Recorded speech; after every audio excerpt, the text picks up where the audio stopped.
Welcome back to the Sports Business Virtual Summit. Today we've got Amy Hudson from Spotify. Hopefully Mel Allan from The Gist will jump on here shortly. I know she was having technical difficulties, but today we're talking creating partnerships. Welcome, Amy. Thank you. Glad to be here. So we were just talking right before we started recording about the locker room. I want to get into all that stuff, kind of a global sports kind of expansion type of stuff, but explain to us a little bit more about you, your role, where you came from, and that'll kind of help set the stage for this. Yeah, so I've been in sports my entire career. I started out on the TV production side. I was at Turner, NBC Sports back in the day. And then most recently, 7 years ago, I made the jump into tech, and I led the partnerships team for sports media focused companies at Facebook. And then 2 years, I transitioned over to Spotify, or 2 years ago, I transitioned over to Spotify. So I joined Spotify to help them with their sports content strategy efforts. Shortly after I joined, we acquired The Ringer. That acquisition was February was a year, so a little over a year ago. And since then, we've just hit the ground running, trying to grow sports content for podcasting, well, sports and pop culture with Ringer. But my initial focus was sports based in the US. And now we have a really big focus to continue to grow sports content outside the US. So that's been our biggest push the last 6 months or so. We've launched 3 shows, soon to be 4 shows in the UK. Really excited. Euros are back. The Lions tournament is coming. We have a rugby pod as one of our shows. So sports is back. So we're excited to actually get to programming and creating content again around events. Yeah, no, definitely. And I'm sure that, a lot of like in this role, they're creating partnerships, especially the ones with live events. It took a little bit of a hit, needed to kind of massage some different things, especially brand partnership type stuff. Yeah, you had to get creative. Into those different, so you mentioned The Ringer, obviously Joe Rogan experience, the locker room, like you mentioned, some big acquisitions, and the media just exploded around this. Walk us through a little bit, maybe about the strategy, how involved you were, and kind of where you see that going.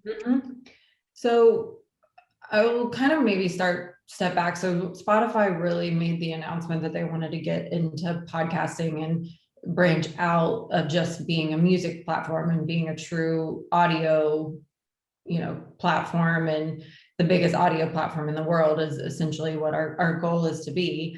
We're in over 90 countries. So with that announcement, we acquired Gimlet, which is a narrative-based podcast company, Parcast, which was rooted in true crime, female audience. They've since then branched out to more content than just true crime, but they are very formulaic. They have a lot of daily podcasts. So those were the first 2 acquisitions. And then there is an internal studio called Studio 4, that's just the Spotify direct studio, where we create owned and operated original content. And then The Ringer was the 4th acquisition from a studio standpoint. So we kind of have all of the different types of podcasting and content, because Ringer is obviously sports and pop culture, but it's very talk-based, talent-driven, conversation, interview-based content, which is different than the other studios.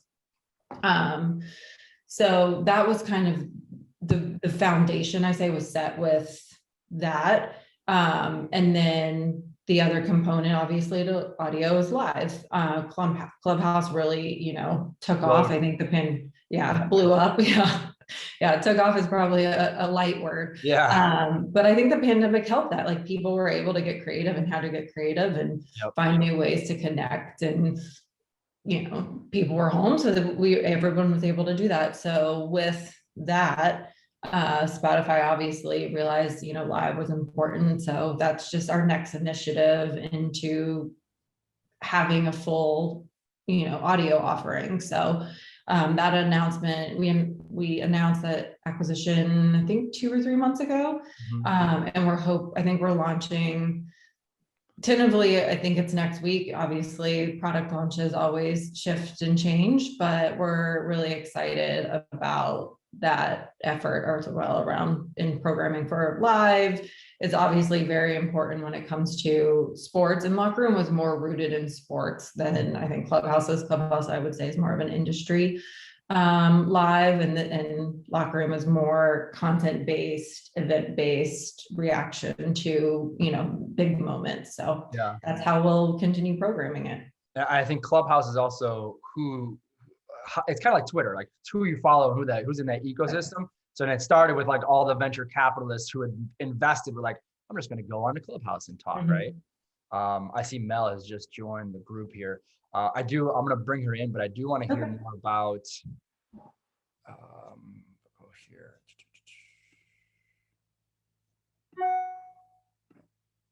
Make you a co-host. Okay, I'll introduce Mel here in a second as she's getting set up. Hi, Mel. But Mel, we were just talking. This is Amy from Spotify. We were just talking about the various acquisitions of Joe Rogan, Locker Room, whatnot, kind of the strategy around that. Amy, from the Locker Room standpoint, obviously Spotify's massive, right? You guys have the resources to potentially go and build this live component to it, right? What's the thought process of like, let's just acquire them? Are you acquiring the customers? Are you acquiring the brand or the technology? Do they have some kind of IP as opposed to just building it yourself? What's kind of the strategy around that? Yeah, I mean, I think it's both. It really depends on the company, what they bring. That those analysis and assessments are actually done by our corporate biz dev team. But you know, we have goals to grow subs.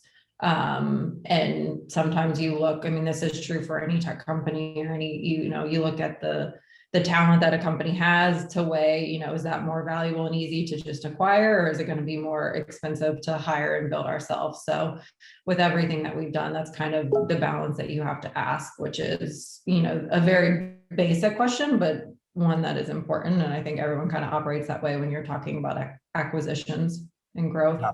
Yeah, more of like an acqui-hire almost in some cases. Exactly. Yeah. Mel, welcome. I know we had a little bit of technical difficulty there. Do you want to just introduce yourself, kind of your role, and we're gonna throw you right into the fire too. Yeah, no problem. Sorry about that. I was sitting on a different link or something. So happy I'm able to figure it out. But I'm Mel. I'm a partnerships associate at The Gist. The Gist is a female-founded sports startup. We create sports content really from a female voice and perspective. We've grown our newsletter to have over 200,000 subscribers. And really, I was the first full-time revenue hire and started back in September when The Gist was really starting to monetize their business. Over the last 10 months, we've really been able to formulate some pretty incredible partnerships with FanDuel, Adidas, Clorox, the NBA. So it's been a wild 10 months already, but it's been exciting. And then prior to The Gist, I worked for the New Jersey Devils and the Sixers at HBSE and graduated from the University of Michigan. You know what? I didn't know that you were in Michigan. I graduated from Grand Valley State. Yes. A couple years ago. Awesome. Awesome. Well, welcome, even though we had a little technical difficulties. So here's we were talking about that, the kind of the strategy about Spotify and bringing in these big names and acquiring and the kind of strategy. But obviously we're coming hopefully out of a pandemic where most companies had to adjust, right? Especially the creating the partnerships and the brands and whatnot.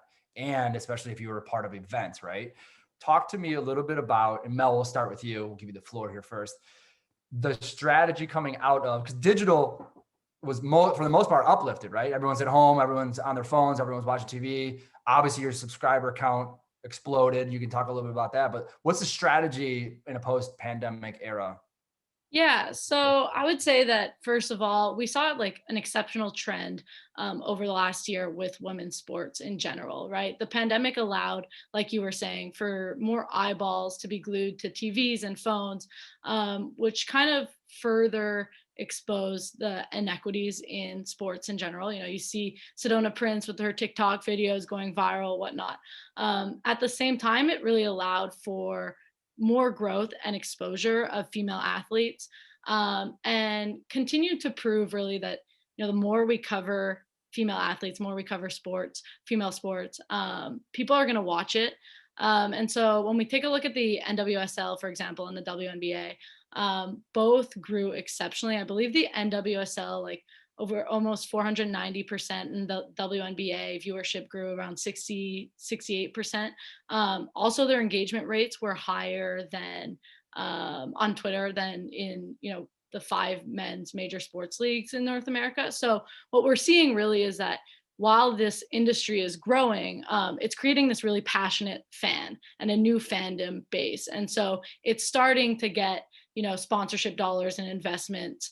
But, I think you look at Secret Deodorant invested $1 million in the PWHPA Dream Gap Tour, Glossier with the WNBA. So brands are really like realizing the importance of aligning with these athletes and these leagues. So for us, the post-pandemic strategy doesn't really change as much as if we were to be in an event or something like that. We really want to continue utilizing our strategic partnerships to change the narrative and give those brands an authentic voice to connect with that female fan. So yes, we'll be looking, for some more creative ways to work with partners and offer experiences and community to our gisters that they haven't really been able to experience before.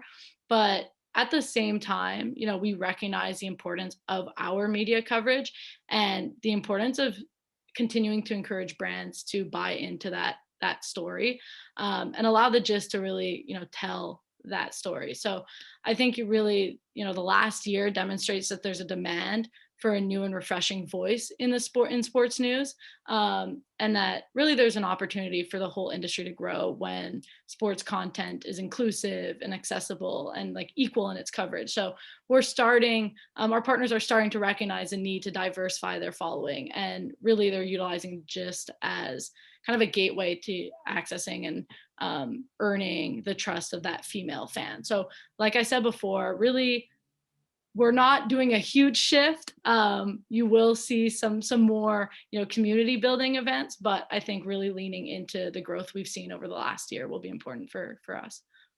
Gotcha. And Amy, obviously you said, the acquisition of Locker Room, the live component. Any other strategies or things that you guys are implementing kind of coming out of this? I think continuing honestly to do more. The podcasting in the very, very first few months took a dip, I think, as a lot of content did, as people's habits changed and we just needed to reshift. And once people found their new habits after being at home a month or two, everything went back to normal and then grew. So, kind of like Mel, like, we're not really changing anything. We just want to continue building on our foundation and creating more content, hiring more talent to create more shows The Ringer in the US is obviously well known for NFL and NBA, but we want to build out into other content verticals from a sports standpoint. And then also expand our pop culture offering, the nerd culture, like with Disney Plus streaming. Obviously, there's so many shows that have launched that is just like part of, the zeitgeist of what everyone talks about. So we want to be there to be, the friend that everyone wants to hear, the smartest friend at the bar is kind of like what we say around content or all the big moments, like, because that's what in sports really is essentially pop culture too. So you can bling it and say that. And then ex-US, we didn't really have any true sports shows outside the US. There was 1 or 2 prior to The Ringer, but really expanding there. Soccer football is the biggest sport in the world. So that has been a top priority of ours. We launched 2 shows in the UK, one with Ian Wright, who is an iconic Arsenal footballer, and another one called Stadio with 2 Englishmen that live in Berlin, where they just talk about all of the major leagues. And we have another announcement coming out hopefully in the next couple of weeks that will be football centric. So we're just really, ex-US is really football based just because it's the biggest sport in the world. And then once we have that foundation, like we did in the US, we'll continue to build and verticalize. That's interesting. I would imagine it's the same kind of strategy if you look at a Locker Room type of we're going to enter into this region or this new market. Do we just acquire somebody who's already there, or say, hey, you're a popular athlete, influencer or whatever, and you're good at this, we're just going to hire you, right? Is that accurate? I think it has to be, in order to be successful and make an impact, I think it has to be a combination of both, and acquisitions, licensing, and then partnering with talent like an Ian Wright, and creating original content that, we produce in-house. How much do you intersect and kind of intertwine to kind of uplift the podcast, the shows, and everything within the platform? Do you guys like say, hey, you would be great on this show, let's get you over here to kind of cross promote type of stuff? Do you guys do that? We're starting to do that. I think everyone was just in a rush, like, let's get as much content out as possible. And it's a big company and it's global. So everyone, I think, wants to be better at it than we are, but we are getting to a place where now we have a network effect where we are talking strategically about crossovers and either big moments or events that make sense. So I don't think we have been great at it thus far. The Ringer is good at that in the Ringer network, but in the larger Spotify ecosystem, we haven't been as good at that. But we are starting to get better and think about that from a marketing and growth perspective. Yeah, I mean, it makes sense. I know like TV shows will do that all the time, networks will do that all the time. And it is tough, but I feel like once you get that formula in, and it just kind of all flows nicely. Are you guys I know you have more of a localized regional events and different categories you guys are going to be focused on. Do you guys foresee that type of formula as well? Yeah, for us, obviously we recognize that local is going to be very important for our growth. Sports are such a localized experience. And so I think having localized content and tight-knit just communities within the main markets will be really important for our growth. But at the same time, like you were mentioning, trying to connect gisters from, coast to coast, or in our case, the US and Canada as well, is important. We've kind of, with not being able to hold events and stuff, we put that side of our business a bit on hold for right now, and really growing our nationwide newsletter and whatnot. But definitely something that I think we're gonna put more emphasis in over the next year. Gotcha. Okay, and we have coming to the stage here. Breaking news here. Yash, hold on. Let me make sure that he's actually officially here. Yash, are we here? He's muted. Yes, I am. Sorry, I've just been watching, so I was unable to join as a panelist, but apologies for joining. No worries at all. I kind of like this staggered start we have here. I get to kind of introduce, and then the next one comes, and then introduce. And so, Yash, introduce yourself to the group, a little bit more about yourself and your role. Yeah, no, for sure. I'm a strategist on the global partnerships team at Maple Leaf Sports Entertainment here in Toronto. So Maple Leaf Sports Entertainment, MLSE, we're the owners of the Leafs, the Toronto Raptors, Toronto FC, and the Toronto Argonauts, the CFL. So I've been here for about 3 years now. And of course, partnerships is all around forming partnerships with brands looking to tap into our portfolio of sports properties. And so, been here for 3 years. It's been exciting up and down with, the championship on the Raptors side in 2019, but then the heartbreaking Game 7 loss for the Leafs just last week. And then watching the Montreal Canadiens, go on to the semifinals hasn't been easy, but, a lot of great stuff since I joined back in 2018. Awesome. Yeah, I'm sure that Raptors run and parade and the fandom, that was kind of wild. Oh, yeah. I mean, definitely the highlight of my tenure at MLSE. And, you look back and just what that moment meant, not only for our team, but for the city, to bring a championship home. Really, I mean, the celebrations that we saw were reminiscent of what we saw in the early 90s, when Joe Carter did the walk-off and the Blue Jays, meant something extraordinary to the city. So, no, definitely something that we reminisce on quite often at MLSE. I can imagine.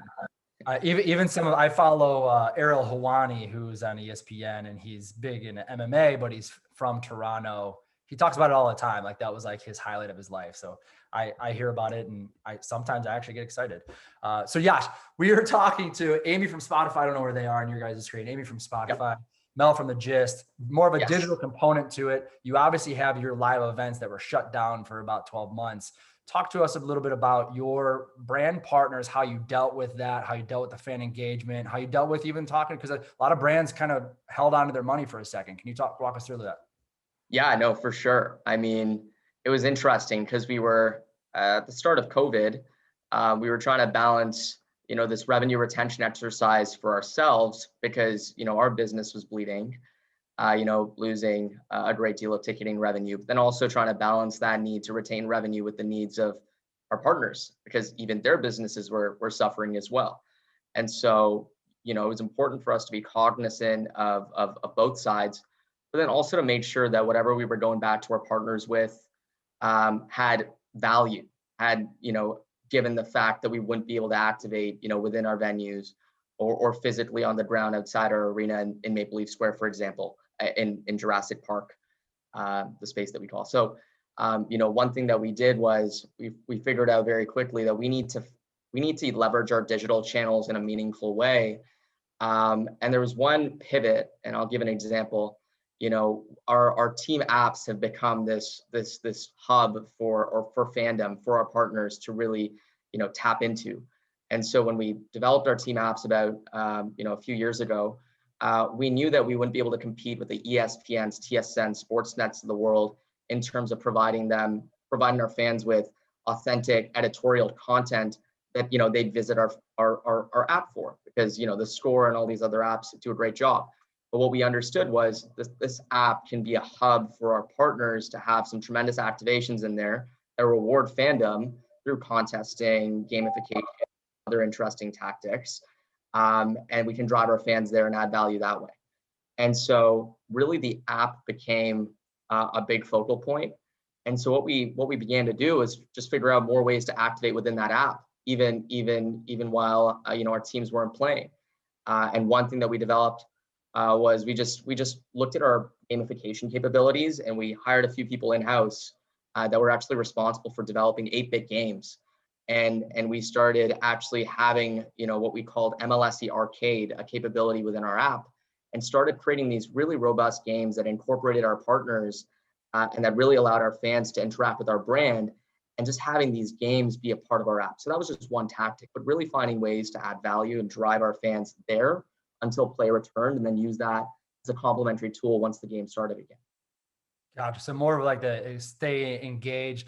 Talk about, give me an example if you can, more about like the value play. So like you are talking to a brand, they're like, I don't really know if we want to spend the money right now.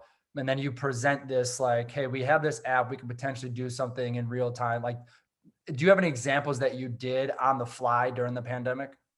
Yeah, no, for sure. I'd say, one that comes to mind is Maple Leaf Foods. One of our partners came to the table, and they've launched this, initiative about just reducing carbon emissions and whatnot, and really being all about the environment and being green. And they set this lofty goal about like planting, trees. They have a lofty goal about the number of trees that they want to aid in planting across the country. And so they came to us and they said, how can we bring this to life in some sort of a game on your app? And so we said, okay, what we'll do is we'll create an app that will have our brand, have your brand be a part of it, and we'll make our fans sort of, plant trees on this micro game within our app. And for every play, we'll reward their interaction with this game with like you promising that you'll plant a tree in their name out there.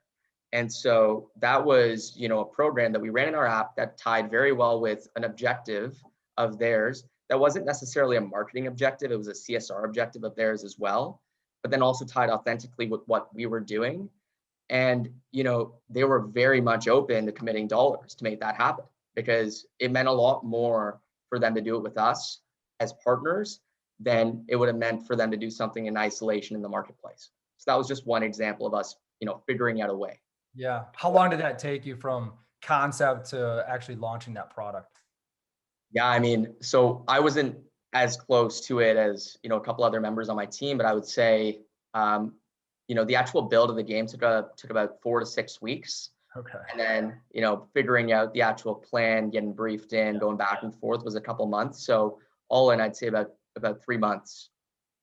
It's crazy. That's good to be able to work on the fly. I mean, everyone had to work on the fly, right? And be creative. Yeah. Speaking of that, you being unique, what's the most unique partnership that you've worked on? Amy, I'll start with you. I have a feeling I know, but you let me know. Unique partnership.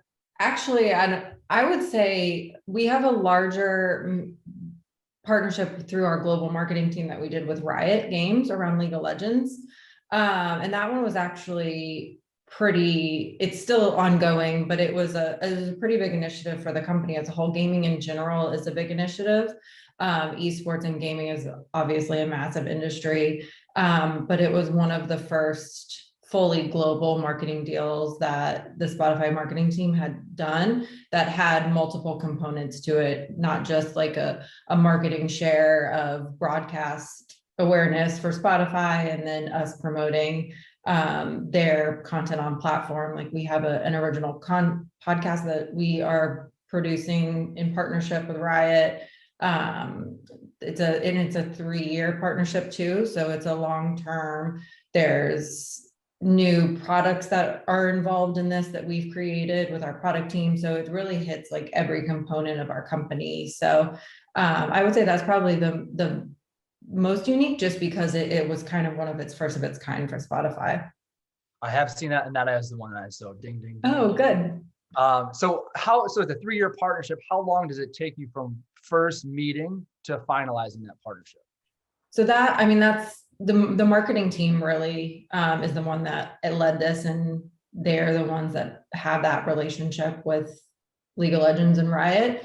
It's months, 6 months probably from the first conversation to when you paper the deal and get everything signed. Yeah, that's wild. I feel that, we had esports yesterday. We had on Drone Racing League, Ari Marks, he's SVP of partnerships there. And then we also had on Jacob Frazier of new e-cycling company, My Whoosh, and he formerly was at Zwift. So in that space, I feel that, I don't know if you guys are touching that space at all, but I feel like that could be similar to the Riot Games partnership. Those two different leagues and sports essentially could be some potential partnerships there too. From a content perspective, we haven't. From a platform perspective, we actually touch a pretty wide variety of gaming and esports, like everything from consoles to individual games like League of Legends, and work with athletes as well, or gamers, professional gamers too, to curate playlists both on the music and podcast side. So which is through our editorial team. Yeah, that makes sense. Mel, what about you? What was the most unique partnership that you've been involved with? Yeah, I will start off by saying that, we're early in working with our partners, so everything feels unique and new, and we're doing everything for the first time. But I'll say that, we had a partnership with FanDuel over the NFL playoffs. We created a Gister exclusive fantasy league where Gisters participated weekly, and it was pretty incredible. So I guess female voices and female fans have been left out of the sports betting conversation for a really long time. And so it was awesome to have a partner like FanDuel recognize the importance of including female fans in the NFL playoffs, and also turning to the Gist voice to be able to kind of make sports betting accessible, or fantasy accessible to a female fan. We've worked really hard to really build out our voice and speak to our Gisters kind of as a friend. We're not talking down to these fans just because they're women, we don't, but at the same time, we don't assume that they've played or been a fan of a certain sport their entire life, so it's finding this fine balance that I think our Gisters turn to us for. So, what was awesome is that we saw great results, both anecdotally from our Gisters being super pumped to be playing in their first fantasy leagues and whatnot, but also just our participation rates as well. It just continued to prove really the importance of creating content for the female fan and really allowing them to be a part of the conversation. I think, for the entire sports industry to grow, there just needs to be more focus on growing the female fan, and through just like an authentic voice. So it's not as maybe innovative as, at MLSE or at Spotify, but it's exciting for us. No, I and love think it. Are you able to share any numbers on like how many people participated or anything like that? Yeah. So off the top of my head, we had about like a 8% participation rate. So, which is pretty significant given that it's the first time that our gisters are being exposed to this kind of content. So it's pretty exciting. And then we saw a lot of just interactions within our newsletter to learn more and whatnot. That's awesome. And I think, it's a learning process, I'm sure, on your end, but it's like you do one and then it sparks other creative processes and then you just keep building and building onto that. Yash, I know you talked about one unique partnership. Do you have any other ones that come to mind? Yeah, I mean, that was really cool because we're obviously exploring the sports betting space ourselves and there's so much happening there. So it's really neat to hear just about what you did over there. For us, I'd say one interesting one I was a part of recently, sort of in helping to sort of bring to life, was one of our furniture partners, Leon's. Perhaps some of us are familiar with who they are, but they're one of Canada's most iconic, but also oldest sort of furniture brands. And so, we formed this partnership about a couple of years ago, but following the Raptors championship run, but they came to the table and they said, we want to become more relevant with millennials. We find that, we're not as relevant as some of those trendy brands out there. And so let's figure out a way through the Raptors voice to make that possible. And so we thought, okay, like how can we find a way to make, Leon's, this furniture brand, more endemic to sports? And so we, last year also happened to be the 2019-2020 season also happened to be the Raptors 25th anniversary season. And so what we did was we created a pretty interesting program where we took the Raptors 25th anniversary port and we divided it up into approximately 700 pieces. And we constructed 700 coffee tables out of it. So we provided everyone, with these 700 tables, the surface of it was a piece of the hardwood.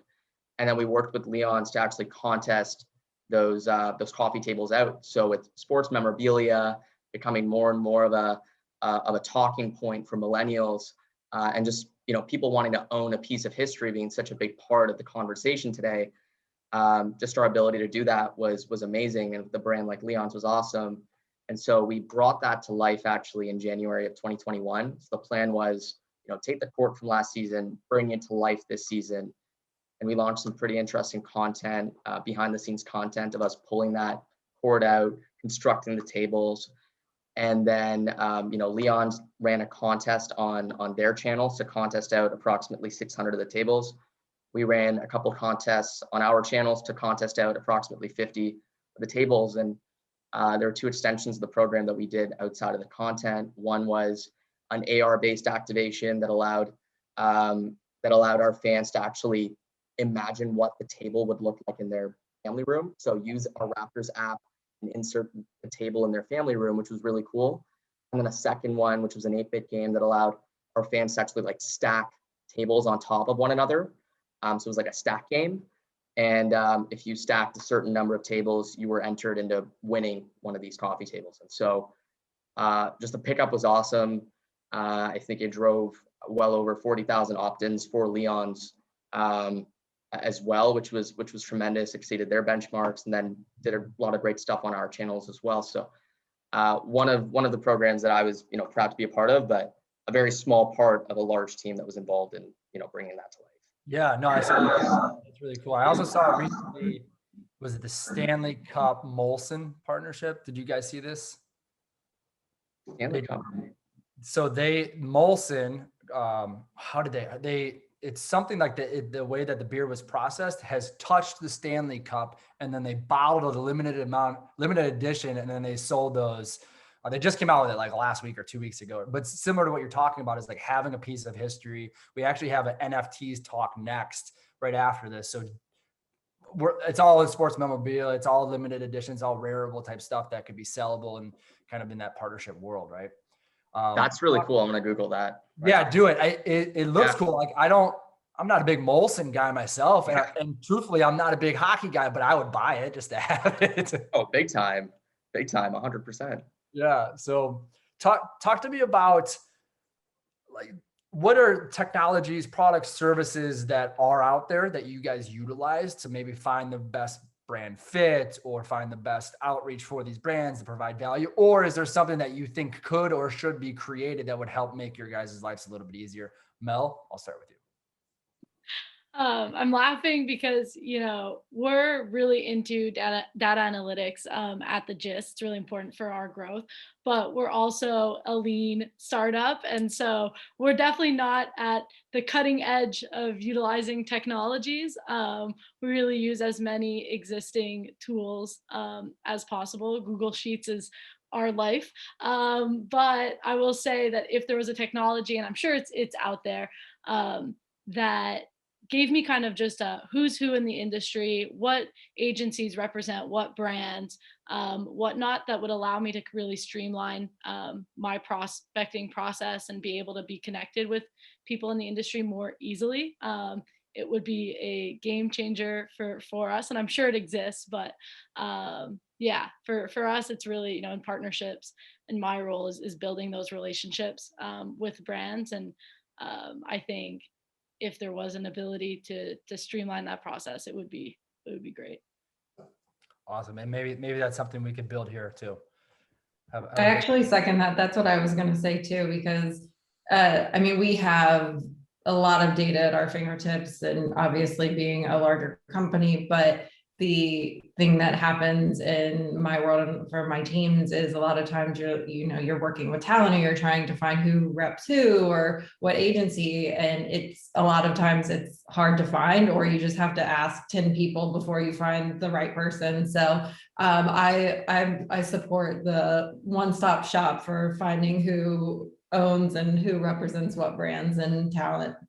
Okay. Yash, are we stamping this all around the table? Yeah, I mean, I think that's great, right? Like if we could have that, we use something called Sponsor United, which does parts of those things, but still there's certain gaps in that tool as well. And one other tool that we use that's turned into a real awesome tool for us is GumGum.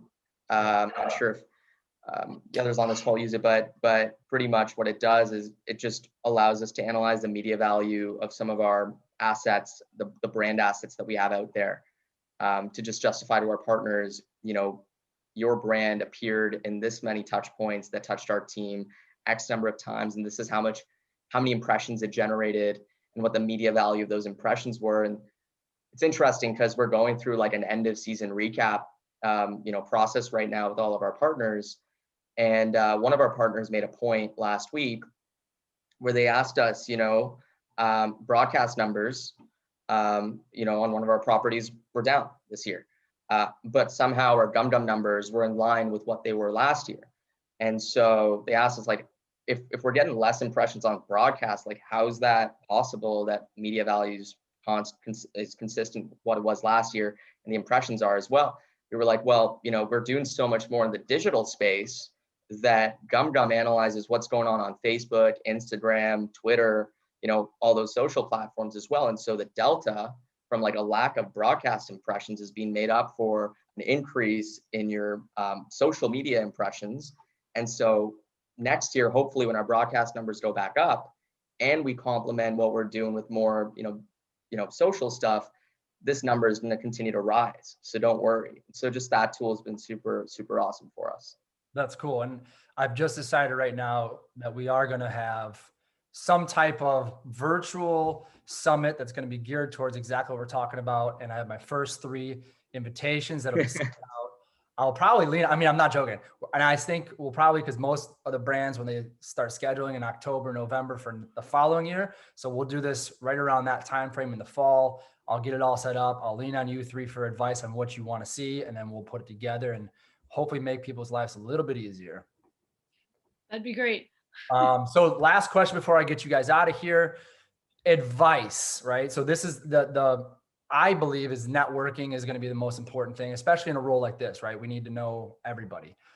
who's what we just talked about, who's making those decisions, who's at different organizations, where am I going, that type of thing. What advice would you give to college students, young professionals who want to get into this space, want to get into sports, don't know how to? We had a gentleman on yesterday. He's the president and CEO of the New York City Football Club. He had a great story of like, I don't want to get into sales. That's the last thing I want to do. He grew up in California, was living in Raleigh, Durham, went to Raleigh, Durham, the AAA team. And because that was the only job he could get that wasn't sales, who ended up coming in there was David Spoelstra, who most people know Spoelstra is the head coach of the Miami Heat. His dad was kind of like the consultant for the league, and said after 3 days in there, he said, you're going to be in sales and you're going to run this ship. Basically, he grew that all the way to now he's the president and CEO of the New York City Football Club.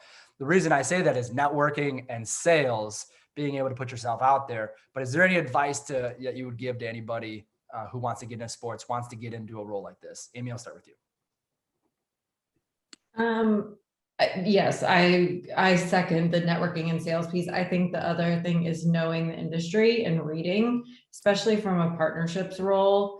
Every partner you work with is different. They have a variant of KPIs they care about, what matters to them, what drives their business, and truly understanding what drives what their goals are will actually help you be a better, partnership or partner manager. And ultimately you'll find a win-win you'll be able to get creative with, figuring out how to achieve your personal KPIs for your company, and, make it a strong partnership across the board. So I would just say reading a bunch and knowing the industry and your partners, businesses is really important. Great. Mel? Yeah, I was going to say, just being curious about the intricacies of the sports business world in general. I think you'll run into early in your career a lot of people who are working in sports because they like sports. They grew up a hockey fan or whatnot. So to really differentiate yourself is find out what is it truly about sports business that you're interested in, and then lean into that as much as possible. Read every morning the Sports Business Daily or the Gist if you want to get. Yeah, come on, that was a natural plug. Yeah, exactly. You can sign up at the Gist. There we go. But yeah, I think just being curious about what's going on in the industry and really figuring out what it is that you love about it beyond just being a fan. Yash? Yeah, I mean, I agree with everything that Amy and Melanie said. I would just add, when I talk to people, they oftentimes, when they think about working in sports, they think about working for a sports team, right? And what, this panel right here demonstrates is that you can work in sports, but literally work at so many different places that touch sports. Because the gist of our jobs, pun intended, is very similar, right? And so, when you think about Amy, where you are, Melanie, where you are, and where I am, the moment you kind of open up your mind to those opportunities that exist outside of the four walls of, New York City FC or the Raptors, all of a sudden there's so many more opportunities that you might be able to sort of get. And then if your goal is to end up at a sports property, well, that's just padding your resume with relevant work experience that might help you get there eventually, right? And so just figure out a way to do something that touches that passion, and then let your connections and your work speak for itself as you navigate your way, through the industry. That's great. I appreciate that, guys. I'll let you run here. Appreciate the time. I am going to put this together in the fall, so I will be reaching out soon. We'll collectively put this partnership summit together. But I do appreciate the time today. Again, it's going to be recorded. It's going to live on our platform. We'll send some clips out too. But thank you for your time.